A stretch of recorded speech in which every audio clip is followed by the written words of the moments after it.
Hey gardening friends, welcome to Condo to Cottage, and today we are going to be doing a full garden tour. Today is the 13th of July 2020, so it's probably about, I guess, 10 weeks into our season, around there, past our last frost date, and we have a lot of updates, but the first thing that I wanted to update you on and kind of give a little bit of a PSA here is a thing that is probably overlooked by a lot of gardeners out there that I know I've overlooked a lot. And that is properly taking care of your skin when you are a gardener. So I actually am wearing this headband because, sorry about the barking. Last Friday, so 3 or 4 days ago now, I had to have something removed from my ear that was determined to be, the way it was stated was they could not rule out stage 0 melanoma, which is also known as melanoma in situ. And from what I have researched and from what everybody is telling me, it is fine as long as they get rid of it, cut it out. But as you can imagine, anytime you hear anything like that, for you personally, it's definitely a weird feeling. And it was on top of my ear, like right on the top of my ear. And I always joke, I have big ears. And they stick out from my hair, which you may have seen in videos, because sometimes when my hair is down, my ears are just sticking straight up, let alone if you wear a ponytail. And when I do my work in the garden, I'm not thinking about getting sunburnt because I'll be out for 15 minutes here, 20 minutes there. And I'm very fair skinned, and I'm not thinking about getting sunburn, and I never get burnt. But what you wind up having is that constant exposure to the sun. And I don't think that my gardening is the reason that I have this. Don't get me wrong. I think it's just from years of, sunburns, and that adds up over time. However, being out here as frequently as you are when you have a garden, you do really have to watch out. So if you, have a fair skin complexion like me, or even if you have darker skin, you still have to protect it. And I know my son is multiracial, and he thinks he doesn't have to wear sunscreen. And he went to the beach last week with my brother-in-law, and he got burned.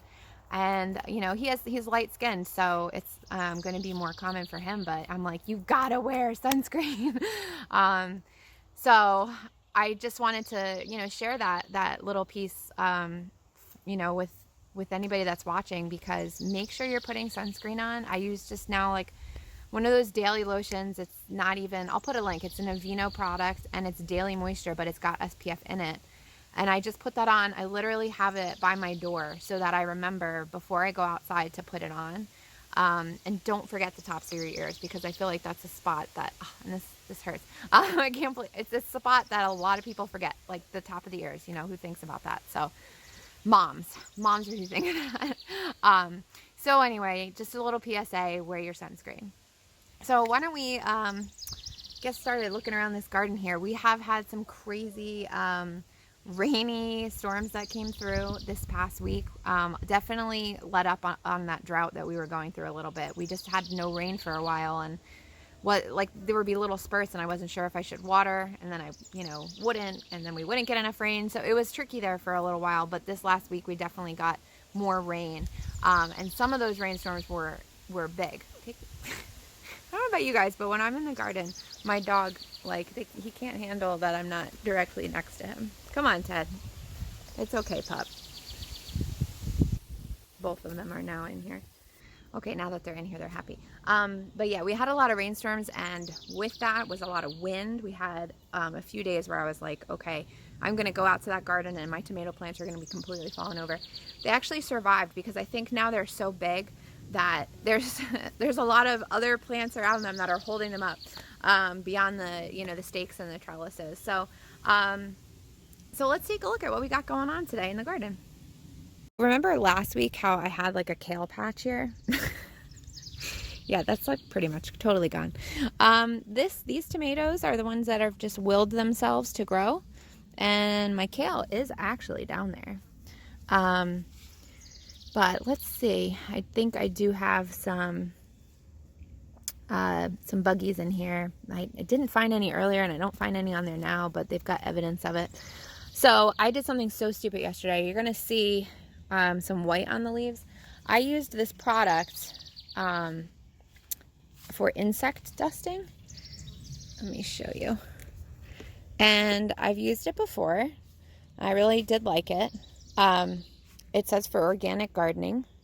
And I liked it a lot. And I went out here and I used probably half the bottle because the plant leaves are just so big. And I really got everything good because I've seen several different insects that I wasn't a fan of, like slugs and squash bugs. And I was like, I'm going to come out here and dust. And I did. And then literally 20 minutes later, it started pouring. I was like, oh my God, what an idiot. But, you know, that's what you get for, it looked beautiful out and I didn't check the radar. So that's what you get. So these tomatoes, I believe, are all cherry tomatoes, and I'm kind of just letting them grow wild, do their thing. And that seems to be going okay. Some of them do have blossoms, or a lot of them have blossoms, but some of them do have baby fruit growing here, and they look pretty healthy. So that's good. So then to the next side here, we have the green beans, which are completely smothered by tomatoes on the right and scallop squash on the left. But, you know, they are, the one thing, I didn't give them enough real estate this year, just in general, but also just for the quantity of beans that you want to get in one sitting, like, or in one harvest. You know, like you want enough that you can make a side dish with, think about, or, you know, add them to a stir fry. And I think I would, next year, I'm going to kind of make like a bean patch and have more space for my green beans. I don't know if you guys are finding that, if you're growing green beans, but you'll get like a few every day, you know, and so next year I want to be able to get a harvest more. I don't actually see any right now that I need to harvest. We came out here earlier to take a look, but see, you get, and these ones blend in. I was saying that last time, they blend in so easily. I did actually plant, got all the babies there. I did actually plant another type of bean I'll show you on the other side of the garden. So this scallop squash, I did prune it back a lot.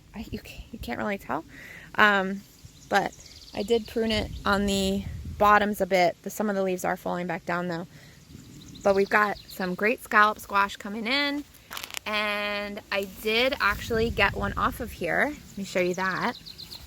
So these scallop squashes, you want to be about the size where they can like kind of fit in your hand like a soft, you know, like the diameter about a softball, I guess. And that is when the skin is still going to be nice and tender, that you can cut them up and cook them.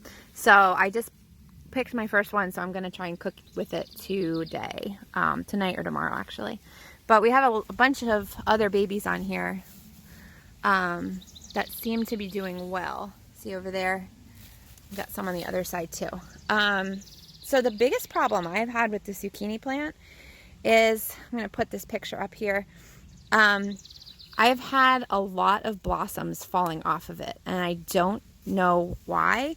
One day was after that rainstorm, but another thing that I'm experiencing on the other side of the garden, which might be happening over here, is a chipmunk. We have a ton of chipmunks this year. We always do. We live in the woods, so, you know, looking around our house, it's just woods all the way around. And we have a lot of chipmunks, but this year they are taking advantage of my garden, and so I don't know if the chipmunk is knocking the flowers off. Luckily the squash plants are so prolific that they usually pop out more flowers like within a day, but I'm not happy about, because some of them they're the female fruit. Now some things fall off because they're just not fertilized like that, but some things fall off that I'm finding, and they were already fertilized and they're just not staying on. So I think that's Mr. Chipmunk. All right, so those are the squash. Cucumbers are excelling. They're doing excellent, going all the way up this beautiful trellis, providing shade for my little seat that I like to sit on. Some of them are growing down Look at this beautiful allium flower. It's the onion we just planted from our pantry. So pretty, just for the flowers alone. I am anxious to see what it looks like under the soil, but so yeah, the cucumbers are doing really well. We're harvesting multiple cucumbers a day. We don't let them get too big on the trellis because, you know, the bigger they get, the more seeds they get. The seeds start to mature really, and it can kind of just, I like them when they're a little bit more tender. So we are pulling cucumbers off of here every day. Gave some to my dad the other day. They've all been really good. I believe these are all Market More. Oh, and seriously, like every time we come out here, we find one that we didn't even realize was there. Take a look here. This is a squash bug. It's actually 2 squash bugs, which may be mating, which is gross. Yeah, that's what's happening. So that's disgusting. Squash bugs you want to get rid of. They fly. They look like a kind of stink bug, actually, but they are different. So anyway, you want to get rid of those guys. And I've seen a bunch of them, which is why I came out here and dusted, you know, right before the rainstorm. So cucumbers are doing great, minus the squash bugs, but they're still okay. And then here's some of those other fruit from that scallop squash. Those really nice looking ones. So then some eggplant that is supposed to be a ground cherry, but you got me. I don't know. Anybody know? Anybody ever grow a ground cherry? They're also called gooseberries, I think. So should be interesting. This guy still has some dust on him, but this is an eggplant. So we've got 2 eggplants over here. This is a flower, and this is another flower over here I showed last week when it was opened up. But take a look at that. Isn't that neat? That's that Miss Jekyll mix. Really neat. All right, so yeah, the lettuce has gone to flower. Sorry for the chickens yelling in the background. Somebody just laid an egg. They're letting the world know. But yeah, these have gone to seed, and they're not mature yet enough yet to save the seed. So I will show you that when it happens. But you need to wait for the flowers for them to come out, for that to actually be pollinated, so you can get the mature seeds. Take a look at, so really, this is just lettuce, the beets, which are still in here, and some carrots. So look at this. A squash bug just landed on my finger. I don't know what to do with you, buddy. I need to, like, I should kill you, but I don't like killing things. Raptor, the whole world knows you laid an egg. You're good, girl. I know. Was it a tough one? You're proud, mama? All right. So, look at these carrot flowers. They're just, and the pollinators just love them, which is awesome. So this tomato patch still looking really good. I got this great big tomato here. Super excited. It's like heavy already, so very exciting. The kale still there. I didn't rip it out, but let me show you what I did do. I didn't rip it out because with all that rain we had, I was like, maybe it will die back with that cabbage worm situation we've got going on. I did take some space, and I have 1, 2 of the dragon tongue bush beans that are coming up. So those, I planted a 3rd right in the middle. Oh yeah, I see him. He's starting to pop up. So with that, those dragon tongue bush beans, they are so much easier to see when they're grown. So I'm excited about just getting the fruit without having to go on a huge search for it. So that's going to be down there. So here is this tomato row, and this is where the drama is with that chipmunk. So you see these blushing, beautiful tomatoes. They are the first ones. We've only been able to actually get 2 off of here because Mr. Chipmunk has been helping himself to them. And every morning that I come out, I see tomatoes on the floor. that are half eaten. He doesn't even have the, you know, the respect to just finish the job and eat the whole thing. So this plant is also looking really sick. This was the one from inside. I want to just rip this out because I don't want the disease to affect my healthy tomatoes. However, I'm kind of like okay with the chipmunk just using this plant for his snacks that he is apparently going to take whether I want him to or not. Because then at least like I'm protecting the other tomatoes. And I know that that sounds really stupid, but when you're facing a pest like that, like a rodent, you know, there's traps I can set, but I'm not good with that. I would need my husband to come and get rid of them. And I'm just like, all right, maybe this is the sacrificial tomato plant. So this is crazy. So last time, or two weeks ago, I showed a fruit that was on this type of squash that looked like a pumpkin. And I didn't know what the heck it was because this is not a pumpkin thing. It's not a pumpkin squash plant. It is a scallop squash. So I don't know what was up with those first few squash that came out, but they were a completely different shape, which is really fascinating. But yeah, look at all these flowers on the ground. Mr. Chipmunk is doing his work over here as well. And a lot of those are female flowers. And I have like 3 squash plants over here, so it's a lot. I haven't been seeing much though. This one's a different kind. They're just too crowded in here, honestly. So, you know, not going to get too much squash out of them, I think. But that's okay because look at this massive tomato patch that is shadowing them, but it's just insane. And we've got a lot of tomatoes in here that we're going to be picking someday. They're looking really nice, good size, good health. I do see some cat facing that's happened, which is where you get fused flowers and your tomatoes can kind of develop these little grooves in there. I went through and tried to pick as many of the blended flowers as I could, but I obviously missed some. Check this out. That is like actually probably several tomato blossoms that fuse together. So that's going to be a big tomato and it's probably going to be malformed, but they're still good. I have one melon plant here, but I do see squash bugs on it. Ugh. So I'm going to step on them. Sorry, buddies. So I think the squash bugs are definitely affecting these plants. And something's kind of nibbling on the flowers, but that's okay. We're doing all right. There's another bug on here. That's another kind of squash bug, I think.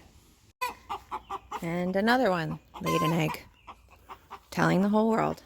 All right, so yeah, the cucumber, we have little squash bugs on there, or little beetles, but or not cucumber. This is a melon, but related to cucumber.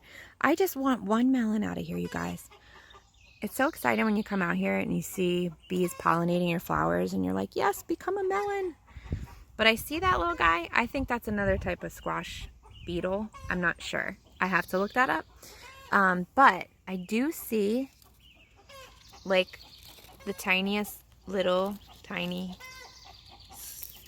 fuzzy thing that would be a melon. So I'm hopeful for that one melon. One melon, you guys. Anyway, tomatoes. Here's another squash down here. I did get a... Oh my lord, girl. I know. Congratulations. Do you want a parade? You're very pretty.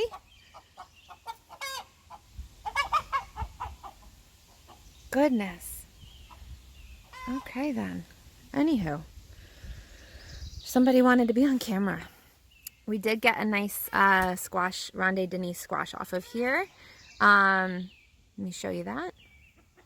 So that one, apparently you want to pick them when their skin is still tender, and again when they're about 3 inches in diameter. So that is when we picked. And I just looked that up. You can find all that stuff either on the seed pack or if you look up the seed company that you got them from, and it tells you when is the best time to pick.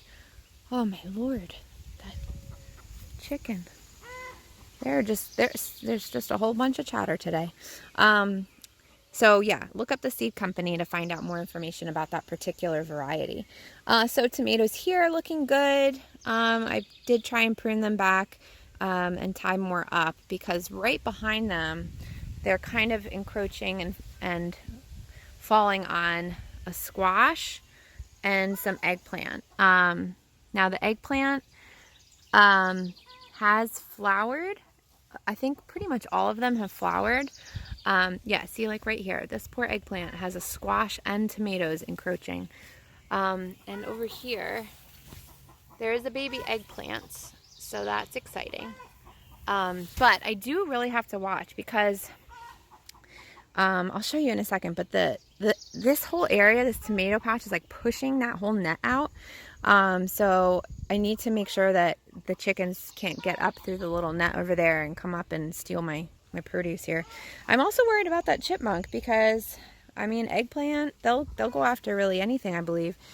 So here's our pretty marigolds and more eggplant and the beautiful basil, which we have been doing a good job of. When it starts to go to flower, you just kind of come out here and pinch that off, and that will encourage it to keep growing when it goes to flower. And I'm gonna have to pick some of even just these little parts, because that can turn to flower. So you want to just get rid of what would be turning to flower, and it'll keep growing normal. Peppers, these pepper babies are looking really good. I am nervous about them with the chipmunks, so there's a bunch down there too. They just have the white dust on them. There's a few there. And then I believe those are my grand bell pepper mixes. And then this one, that might be either not a pino or a mira pepper. So I do have different varieties in here that I'll have to see which ones I've got growing. Once they grow, really. There's also a tomato plant here that is loving the sun and has tried to take over some of my pepper space. And then this tomato here is just another little random tomato. Get little tiny fruits on that, so that's good. So this is the main garden today. Now I want to actually show you on the other side where you can see a little bit better. Hey Whitey, what you doing, girl? Don't go in there. Lock it up. So my pretty zinnias are still doing really well. They've got multiple blooms. They are just so pretty. Hold the net up with this chair. So this is the squash from the other side, and you can just see the number of flowers on there. It's pretty awesome. So I might come in and take this leaf out. But so the squash is definitely going to be pollinated on this side. Because of those big, beautiful blossoms. And then this is the problem we're facing with the tomato plants. I don't know if you can see this. Let me do from this angle.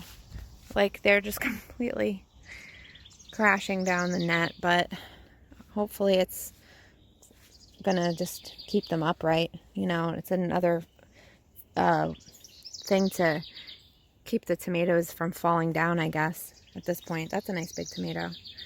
So that'll be good. If you just like look, sometimes I just kind of stand out here and look at this garden and just think how insane it is that, you know, 2 months ago, like to this week, because it was Mother's Day, I was so upset because of that frost. And 2 months later, look at this insanity. So it is a testament to gardening and how easily it can go, and then how challenging it can go, like over here where these plants are just not doing so well. I think that a big part of it is I grew in containers all last year, and I think I probably watered more because the containers lose their moisture more so than a garden bed. And maybe I just wasn't giving these guys enough water, because I was just looking at, you know, the raised garden beds for water and how much they needed to be watered, but the containers lose the water quicker. So that might be it. It also might just be that they were so stunted by those frosts that they're just not going to ever recover, you know. But I do have some of the Brad's Atomic grapes coming in, and those are grape tomatoes. And then the potato plants in the containers back there are growing. So that's pretty cool. You know, the other thing that I've kind of looked at this week was the wildflowers and how crazy things have been. But you kind of, I don't know, we let this whole area just go and wound up with a lot of really pretty sweet alyssum and those yellow flowers, which I can't remember what those are, and even just clover. And it looks really pretty. So it winds up being okay. Look at these tomatoes over here. I think I want to put a string like across to keep them from going into the gateway here. But it's a nice little healthy tomato patch for sure. They actually like this area, which is good to know for the future. So that is a wrap for this week's garden tour. I really appreciate you guys hanging out with me and watching my garden grow, and I really am curious what you guys are, you know, going through at this point in your gardening season. You know, how are your plants looking? Do you have ones that are giving you issues? Do you have chipmunks that are giving you issues? So put in the comments below anything that you're going through, good and bad. I want to know, you know, where we all are in this journey. So I really do appreciate you guys coming along with me. I love making these videos just because I can look back and see, and it helps me remember. You know, I'm a teacher. I will always be a teacher at heart, and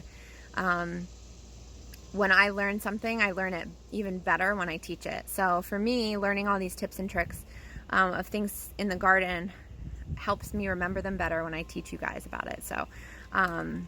So yeah, thanks so much for watching. If you haven't liked or subscribed, you can do that real quick for me. That would be huge.